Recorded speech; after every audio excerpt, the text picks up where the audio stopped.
Hola, a l'anterior classe us vaig estar explicant com es feia el pont, no? Un canvi simple en pont, però també existeixen el que serien els canvis dobles en pont. És important que abans de fer aquesta part tingueu molt clar com es fa un canvi doble i com es fa el pont. Si no, no cal ni que comenceu a mirar aquest vídeo perquè us agobiareu, d'acord? Faig un recordatori de com es fa un canvi doble, abans d'explicar un doble en pont. Imaginem, per exemple, que volem passar 315 mil·límetres partit per litre a quilòmetres partit per microlitre, d'acord? Si us en recordeu, primer fèiem aquest canvi, era el primer, i després fèiem aquest. Vinga, anem a posar-ho. 315 mil·límetres partit per litre, ara ignoro els litres i penso com passar de mil·límetre a quilòmetre. El que no vull, com sempre, ho poso a baix, poso-lo a baix, ara ja puc tatxar, i busco l'equivalència amb els quilòmetres.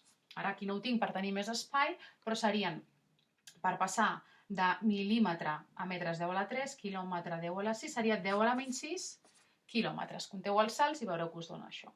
Ara la part de dalt ja la tinc canviada, ja la tinc en quilòmetres. Ara vaig a la part de baix. La part de baix estava en litres i la vull en microlitres.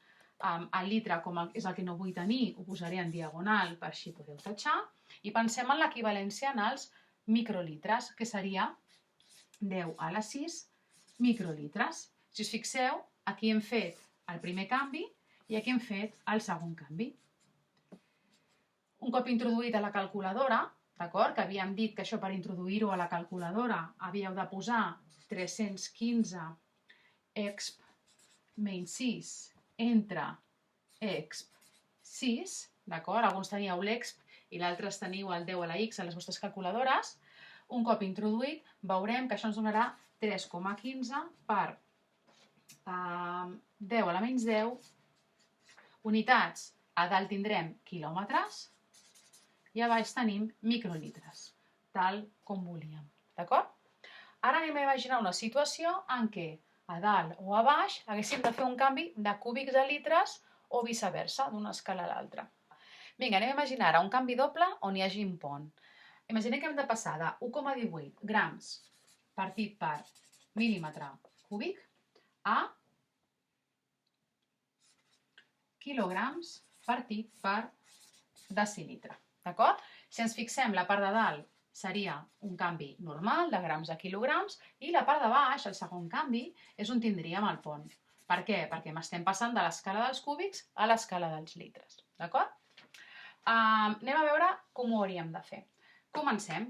1,18 grams partit per mil·límetre cúbic. Començo per la part de dalt. La part de baix no me la miro encara.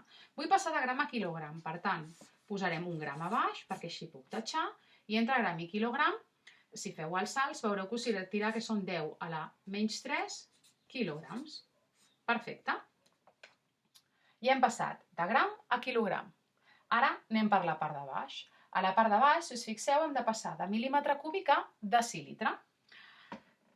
Si us en recordeu abans, quan hem apuntat a la gràfica, sobretot agafeu les escales i tingueu davant la part del pont que us he explicat abans, hem comentat que per passar de mil·límetre cúbic a decilitre no puc passar directe, he de passar pel pont. És a dir, imagineu que aquí tinc l'escala dels cúbics i que a baix tinc l'escala dels litres. Per poder passar de l'un a l'altre hi havia un pont que era del centímetre cúbic al mil·lilitre. D'acord? Separo un aquí. I dèiem que un centímetre cúbic era un mil·lilitre. Què haurem de fer ara? Haurem de passar primer de mil·límetres cúbics, que els tindríem aquí, a centímetres cúbics, després de centímetre cúbic a mil·lilitre, i per últim passarem de mil·lilitre a decilitre. Anem a fer-ho aquí. Primer canvi. El que jo no vull tenir ho poso a dalt, mil·límetre cúbic, i faig el canvi a centímetre cúbic. Del mil·límetre cúbic al centímetre cúbic és un sol salt, com estem a l'escala dels cúbics és un 10 a la 3, i si us fixeu, com anem cap a l'esquerra, l'exponent seria negatiu. Molt bé, ara ja estic a la punta del pont. Ara he de passar el pont. Al pont sempre escriurem la mateixa equivalència, posant en diagonal el que no vull tenir. Jo no vull tenir centímetre cúbic, perquè el que vull tenir són els mil·lilitres, perquè així puc tatxar. I quina és l'equivalència? 1 a 1, perquè això d'aquí és el pont. Se m'acaba la pissarra. Ara sí m'hi cap aquest trosset. Em queda només un salt per fer. Ara ja ho tinc en mil·lilitres, però jo no vull en mil·lilitres, jo vull en decilitres. Per tant, posarem l'equivalència. Posarem que un mil·lilitre Quants decilitres són? Serien 10 a la menys 2, perquè són 2 salts decilitres. I ara ja acabar l'operació. Em sap greu que m'ha quedat molt apretat al final. Això al final de tot us donaria, a veure, menys 3 serien 10 menys 5 a baix, seria 1,18 per 10 a la 2. A dalt, unitats, aquestes no les hem tatxat, quilograms, i a baix, decilitres, que és el mateix que 118 quilograms partit per decilitre. D'acord? Sí? Important, que no ho he comentat abans. Aquest canvi que hem vist del pont, els cúbics amb els litres, sobretot només es pot fer entre l'escala dels cúbics i l'escala dels litres, exclusivament. No es pot passar de grams a litre, no es pot passar de grams a metre. Per què?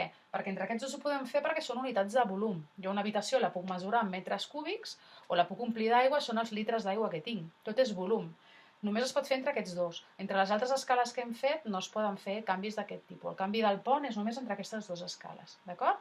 Doncs vinga, espero que ho hagueu entès.